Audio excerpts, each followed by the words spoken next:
1988년 대한민국 정부는 국민들에게 장밋빛 노후를 약속했습니다.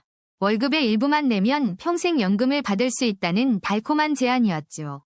당시 사람들은 이 제도를 믿고 기꺼이 보험료를 납부하기 시작했습니다. 하지만 2026년 현재 그 약속은 점점 희미해지고 있습니다. 국민연금 고갈 시점이 점점 앞당겨지면서 불안감이 커지고 있죠. 도대체 무엇이 문제였을까요? 처음부터 잘못된 설계였던 걸까요? 오늘은 국민연금의 탄생부터 현재까지의 이야기를 파헤쳐 보겠습니다. 1988년 1월 국민연금법이 시행되며 10인 이상 사업장부터 적용됐습니다. 초기 보험료율은 월급의 3%에 불과했고 부담이 크지 않았죠. 정부는 이 돈을 모아 투자하면 충분히 연금을 지급할 수 있다고 장담했습니다. 하지만 전문가들은 이미 그때부터 인구 구조의 변화를 경고하고 있었습니다. 저출산과 고령화가 진행되면 제도 자체가 무너질 수 있다는 우려였죠. 그러나 정부는 경제 성장이 모든 문제를 해결해 줄 거라 믿었습니다. 1990년대 들어 적용 대상이 확대되면서 가입자 수가 급격히 늘어났습니다. 1995년에는 농어촌 지역 주민까지 포함되며 전국민 연금 시대가 열렸죠. 1999년에는 도시 지역 자영업자까지 의무가입 대상이 되었습니다.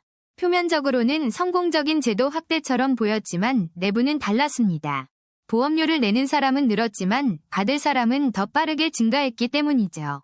2000년대 초반 첫 번째 재정 계산 결과가 충격적으로 발표됐습니다. 당초 예상보다 훨씬 빠른 속도로 기금이 고갈될 것이라는 전망이었죠.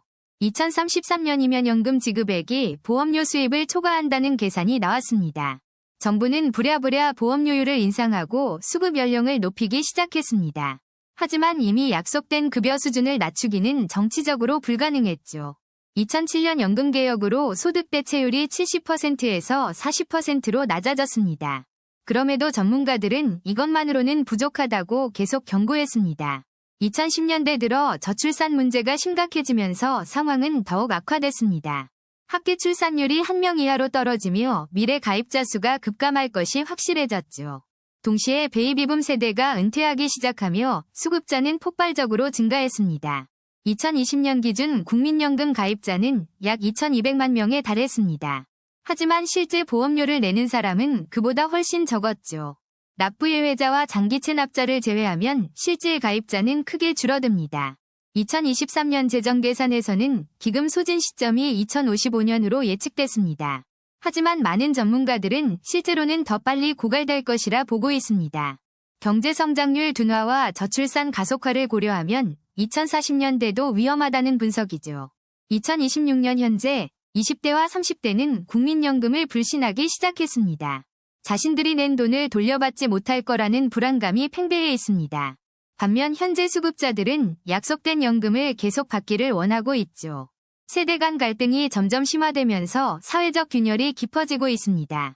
1988년의 약속은 이제 2026년의 비명으로 변해가고 있습니다.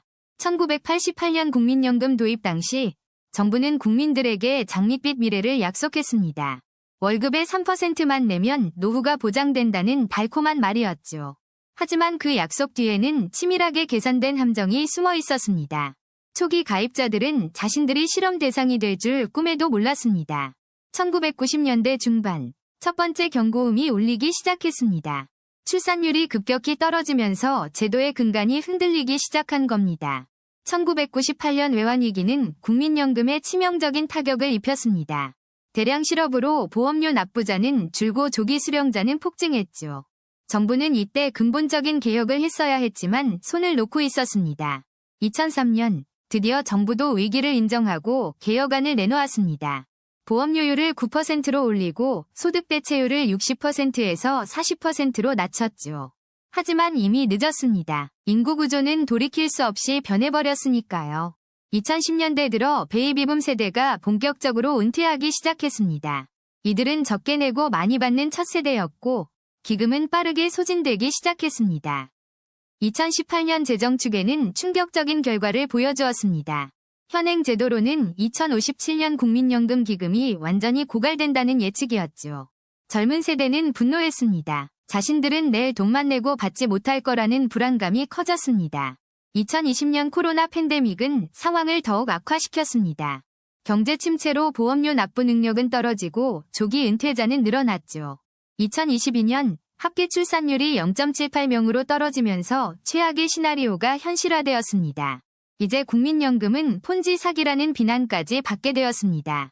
실제로 초기 가입자들은 낸 돈의 5배를 받지만 지금 20대는 원금도 못 받을 상황입니다.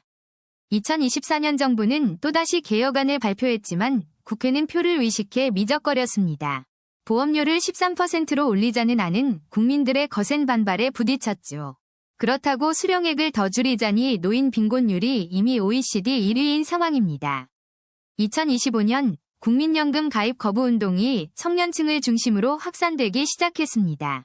자영업자들의 보험료 체납률은 30%를 넘어섰습니다. 제도에 대한 신뢰가 무너지면서 국민연금은 사실상 붕괴 직전까지 내몰렸습니다. 2026년 현재 우리는 38년 전 약속의 대가를 혹독하게 치르고 있습니다. 당시 정부가 인구 변화를 예측하지 못했다는 변명은 더 이상 통하지 않습니다. 선진국들은 이미 1970년대부터 저출산 문제를 고민하고 대비했으니까요. 결국 국민연금 파탄은 예견된 재앙이었고 우리는 그저 눈 감고 있었을 뿐입니다. 이제 남은 선택지는 2가지뿐입니다. 고통스러운 개혁이냐, 제도의 완전한 붕괴냐. 시간은 우리 편이 아닙니다. 매년 상황은 더 나빠지고 있으니까요.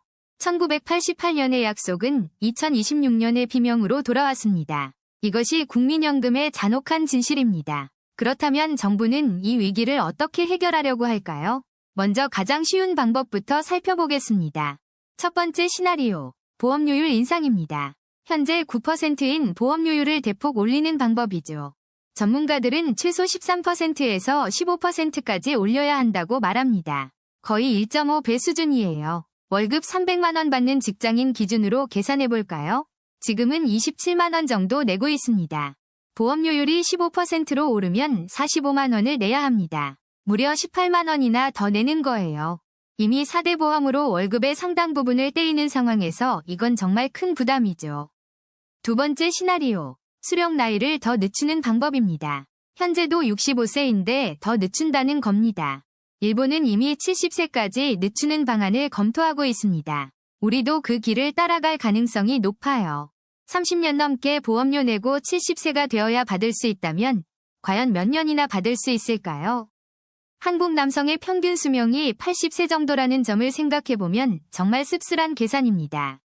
세 번째 시나리오, 연금 지급액을 대폭 줄이는 방법입니다. 소득 대체율을 더 낮추는 거죠. 현재 40%인 소득 대체율을 30% 이하로 낮추자는 주장도 나오고 있습니다. 그렇게 되면 평생 일해서 받는 연금이 최저 생계비에도 못 미치는 상황이 벌어집니다. 네 번째 시나리오, 세금으로 메우는 방법입니다.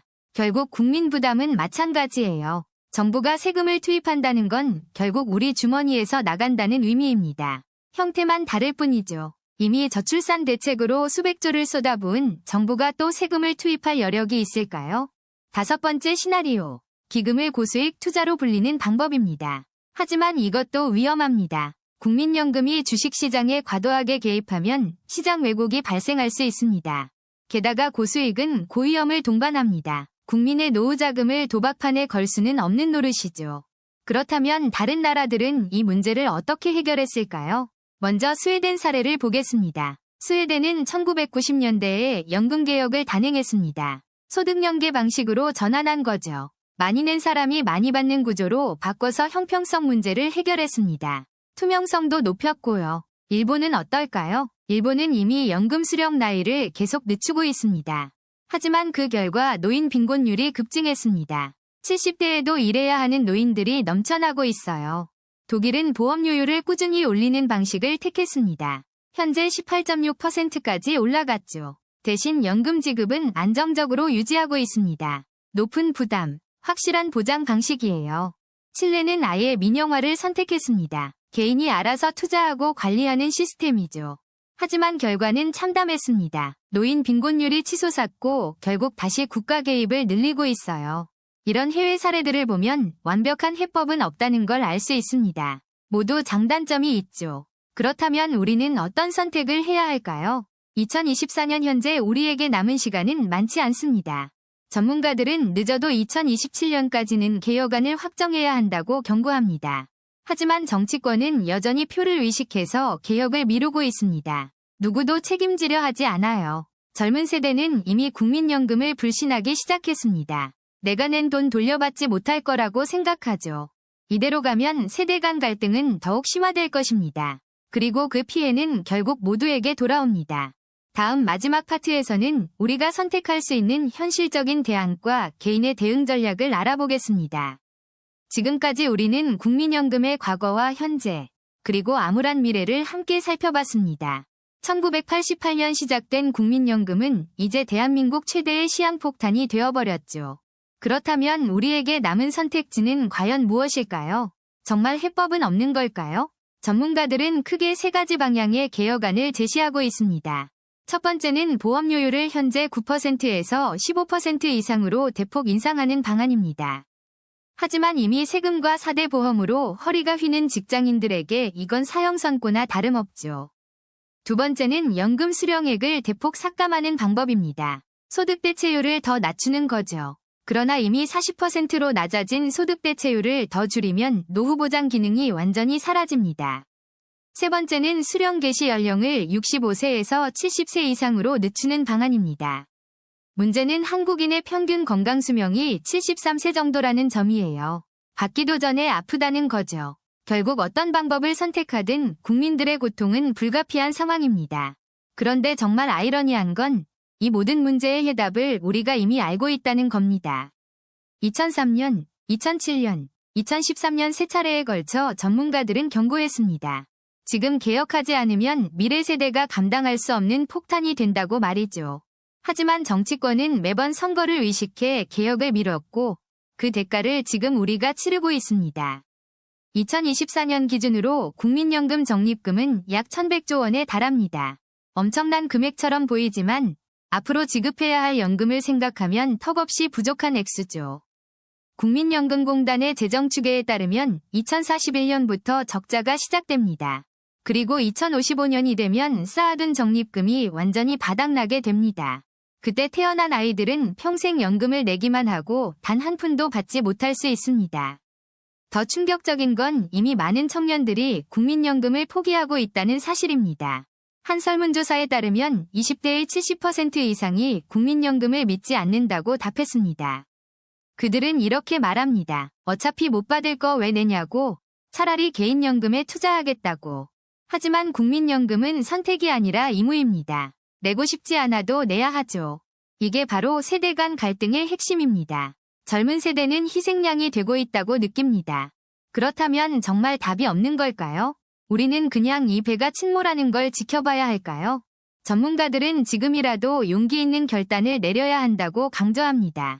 보험료 인상과 급여 조정, 수령 연령 상향을 동시에 추진하는 종합적 개혁이 필요하다는 거죠. 물론 이건 정치적으로 엄청난 부담입니다. 어떤 정치인도 이걸 주장하고 싶어 하지 않죠. 하지만 더 이상 미룰 시간이 없습니다. 10년만 더 늦어도 해법은 사라집니다. 1988년 시작된 국민연금의 약속. 그것은 이제 2026년 대한민국의 비명이 되었습니다. 우리는 선택해야 합니다. 지금 고통을 감수할 것인가? 미래 세대에게 더 큰 고통을 떠넘길 것인가? 국민연금 개혁. 이것은 더 이상 미룰 수 없는 대한민국의 생존과제입니다.